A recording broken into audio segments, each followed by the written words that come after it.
Man, I really hate doing these type of videos, but this is probably one of the worst PPF jobs I've ever seen. Now I gotta do stuff like this to show you guys that there is a difference in quality when some people ask why some shops charge a little bit more than others. We did do a full PPF job on this Tesla Model 3 about a year ago. However, it did get a whole bunch of hail damage, so the body shop had to remove it and get some panels replaced. After that, they took it to their preferred PPF shop. However, some of these things are just really bad. Starting off with the front bumper, there is some material pullback right along there, not to mention there's about a 1/2 inch gap right along the top.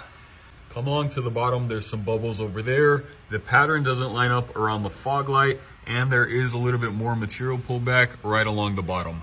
There are various areas with a whole bunch of excess material, as well as some jaggedy cuts.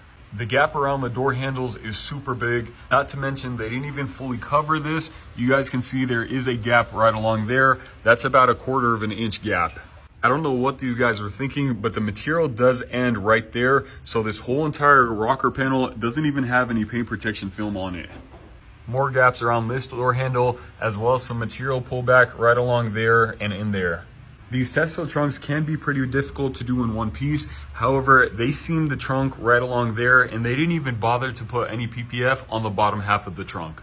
More excess material right along this corner, some more fingering right along the charging port, as well as excess material on the top of this trunk. It's pretty much the same story on the driver's side. Material ends right along there, some material pullback right along here. This door handle gap isn't too bad. This is probably the best one.